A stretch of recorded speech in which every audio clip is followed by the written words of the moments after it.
Et bien salut à toutes et à tous, aujourd'hui une nouvelle vidéo sur Rust, ça va être un guide pour les nouveaux joueurs. On va voir ensemble les différents points clés qui peuvent vraiment vous aider à prendre du niveau et clairement changer votre expérience sur le jeu. Disclaimer, je suis pas du tout un professionnel, j'ai pas un niveau de fou furieux non plus, mais je pense avoir un niveau plutôt correct pour pouvoir aider les nouveaux joueurs. Si des joueurs bien plus expérimentés que moi tombent sur cette vidéo, et bah n'hésitez pas à mettre le petit commentaire qui je pense va aider énormément de personnes. D'ailleurs, cette chaîne est totalement nouvelle, donc si tu veux la soutenir en mettant le petit like, le petit abonnement, ça me ferait vraiment plaisir. Si tu aimes Rust, les tutoriels, etc., et bah t'es vraiment tombé sur la bonne chaîne. En tout cas voilà, on peut passer du coup au sujet principal de cette vidéo. Bon, comme dit précédemment, cette vidéo est vraiment adressée aux nouveaux joueurs, donc on va vraiment revoir les bases et puis on va monter vraiment crescendo. Du coup, le premier point, ça va être le choix du serveur. Je vois encore énormément de nouveaux joueurs aller sur des gros serveurs officiels à plus de 500, 400, 600 personnes. C'est pour moi pas vraiment la meilleure façon de commencer le jeu. Je trouve que c'est vraiment une manière très agressive et elle conviendra juste à quasiment personne parce que vous allez tomber littéralement sur les meilleurs joueurs mondiaux de Rust. C'est juste fou. Imaginez juste que vos 5 premières heures sur Rust sont contre les meilleurs joueurs. Franchement, je comprends qu'il y a encore énormément de personnes qui achètent le jeu, lancent le jeu, comprennent à quel point c'est compliqué et juste quittent parce que Rust est vraiment un jeu extrêmement skillé et selon votre niveau, c'est pas du tout le même jeu.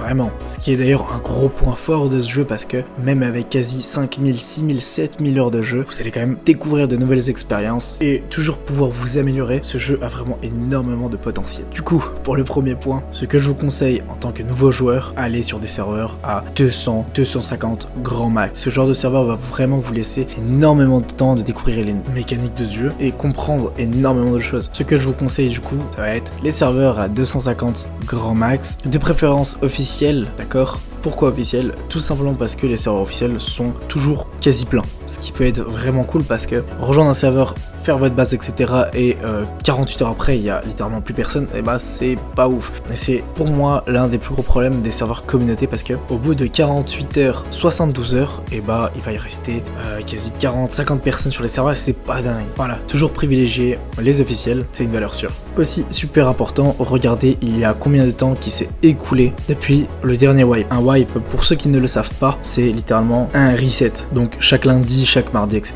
il va y avoir des serveurs qui vont supprimer toute progression de tous les joueurs, vont changer la map, etc. Vraiment, ça va être comme si c'était un nouveau serveur et du coup, chaque personne en même temps va revenir du coup au point de départ. Voilà, c'est super important de choisir un serveur qui a wipe il y a très peu de temps parce que si vous allez sur un serveur qui a wipe il y a une semaine ou un mois, dans le pire des cas, et bah vous allez tomber sur des gens qui ont tout simplement saigner le jeu, ils sont juste au max avec des bases blindées, etc. Donc voilà, choisissez un serveur qui a wipe il y a très peu de temps.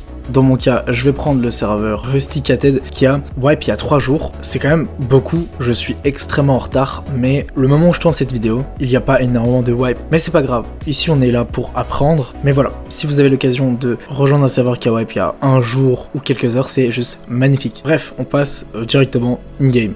Alors déjà première chose, je vous conseille de jouer avec des mates. Donc voilà, si vous avez un ami ou deux, n'hésitez pas à jouer avec eux parce que ça va vraiment vous faciliter la tâche. D'ailleurs, si vous avez besoin de mates, n'hésitez pas à rejoindre le serveur Discord qui est en description. Voilà, si vous voulez jouer avec moi, discuter, etc.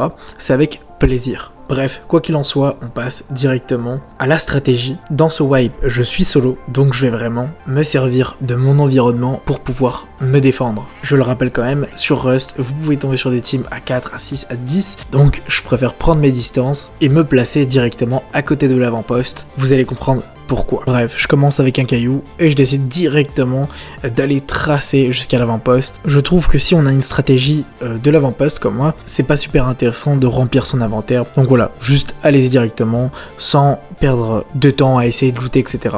Essayez quand même de prendre les tissus que vous trouvez par terre, prendre un petit peu de bois et de pierre, histoire de vous craft de quoi farmer, mais vraiment mon but, ça ne va pas être de remplir mon inventaire dès le début, parce que je sais que le pourcentage de chance de mourir est super élevé. Donc voilà, je trace directement l'avant-poste. Mais dans mon chemin, j'ai quand même trouvé une bonne surprise.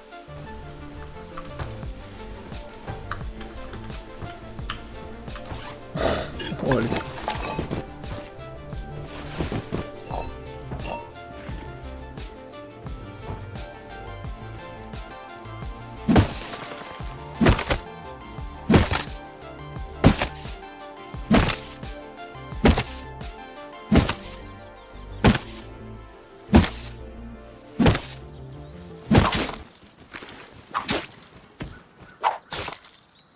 Bon, c'est Rust, ça arrive, malheureusement, faut juste garder son sang-froid et passer à autre chose, parce que si vous tiltez, etc., vous allez vraiment juste devenir fou. Voilà, ça c'est mon troisième conseil, restez calme et voilà, juste savoir passer à autre chose. Bref, rebolote.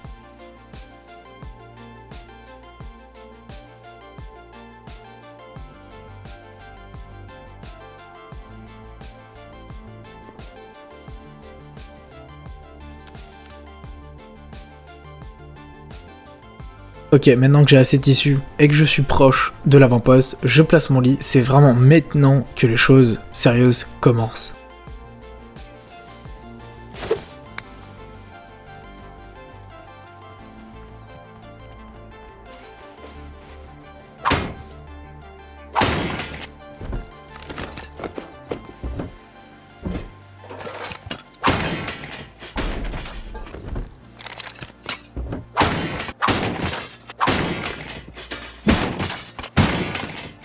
Après une bonne quinzaine de minutes à casser des barils, je décide d'aller à l'intérieur de l'avant-poste pour pouvoir recycler et ainsi me faire de la place pour pouvoir enfin commencer à build la base. Je sais pas si vous avez remarqué, mais vraiment, ma stratégie, c'est tracer à l'avant-poste. Une fois à l'avant-poste, je farm un petit peu. Je vais directement dans l'avant-poste pour recycler. Je trouve que c'est vraiment une bonne stratégie pour les nouveaux joueurs, parce qu'une fois avoir farmé, vous n'aurez pas assez de pression d'obligatoirement aller dans une rade pour pouvoir recycler. Non, là, vous allez vraiment être super chill. Juste vous approchez des recycleurs, mettez vos objets, et bien sûr, ne lâchez pas le recycleur parce que il va y avoir quelques petits gobelins qui vont pas se gêner d'aller piquer votre stuff. Donc voilà, très important, ne lâchez pas le recycleur pendant que vous êtes en train de recycler. Ok, une fois que j'ai recyclé, là, ça va être vraiment le moment le plus tendu. Je vais pour farmer le bois pour la base, et c'est vraiment ce moment-là où on est le plus susceptible de mourir. Donc voilà, restez focus, utilisez la touche Alt pour regarder à gauche et à droite, c'est super important, et essayez toujours de rester en mouvement.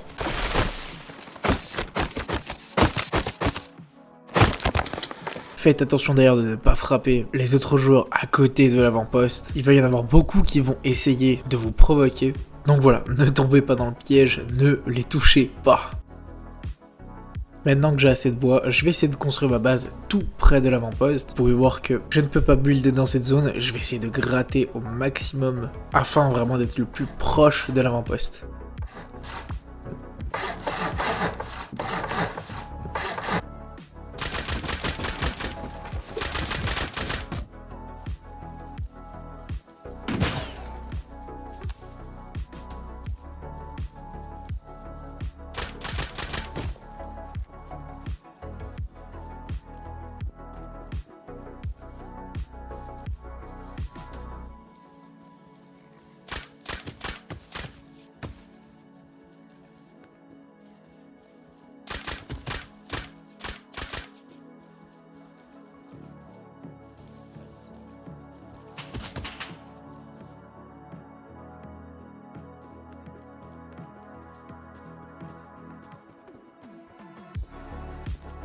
Là je meurs mais c'est pas grave parce que je tombe à l'intérieur de la zone de l'avant-poste, ce qui fait que personne ne peut me looter à part moi-même. Voilà pourquoi j'aime l'avant-poste, parce que cette zone va vraiment vous permettre de vous sortir de situations très compliquées. Et voilà aussi pourquoi je conseille aux nouveaux joueurs d'essayer d'apprendre à côté de cette zone là parce que vous allez vraiment être protégé.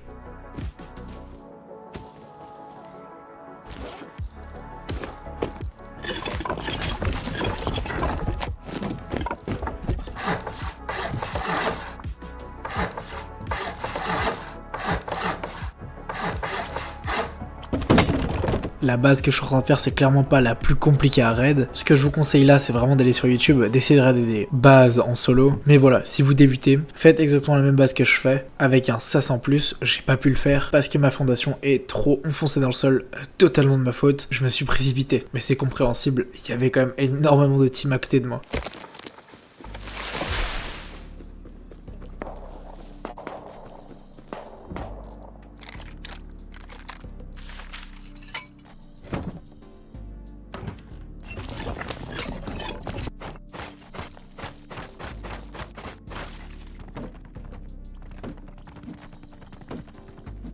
En 30-40 minutes de wipe, c'est plutôt pas mal. J'ai réussi à avoir le double pompe, à bien améliorer ma base et avoir quand même pas mal de ressources. Et vraiment, j'aurais pas pu faire ça sans l'avant-poste. Je continue encore à farmer les barils pour pouvoir les recycler afin de me faire des fragments de métal.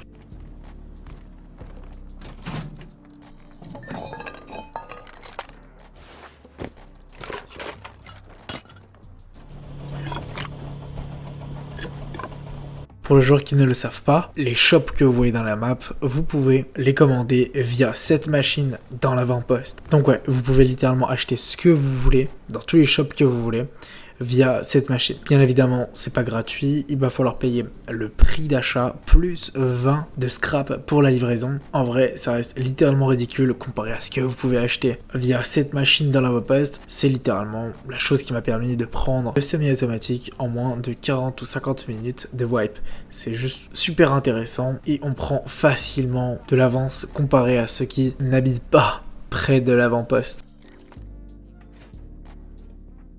Essayez aussi d'utiliser le maximum de choses utiles que vous pouvez avoir, comme par exemple la table de recherche. Vous n'avez pas besoin de la crafter parce que vous habitez littéralement à 10 mètres de l'avant-poste. Comme ici l'établi, que je n'ai jamais crafté dans ce wipe d'ailleurs. Donc ouais, utilisez aussi la raffinerie.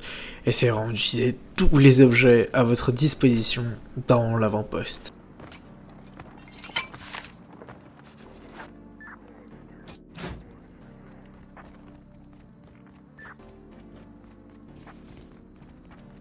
Et puis via l'établi de l'avant-poste, je me craft ma petite T2. En tout cas voilà, on a fait un petit wipe. En moins d'une heure, on a eu quand même pas mal de choses. J'espère aussi que vous avez compris la façon dont il faut jouer en solo. Je trouve que l'avant-poste est un atout incroyable que peu de nouveaux joueurs utilisent finalement. Donc voilà, j'ai fait cette vidéo vraiment pour partager cette stratégie que je trouve assez simple. J'ai évité de rentrer dans les détails parce que sinon la vidéo ferait plus de 40 minutes. J'ai essayé de simplifier ça au maximum. D'ailleurs bientôt la vidéo sur les astuces va sortir. Donc là je vais vraiment me présenter des astuces une par une au lieu de faire un wipe etc. Là j'ai vraiment dans cette vidéo voulu poser les bases, présenter une façon de jouer en espérant que ça vous a aidé. N'hésitez toujours pas à peut-être lâcher un petit abonnement, un petit like. Le lien du Discord est en description. Et on se dit à demain pour une nouvelle vidéo.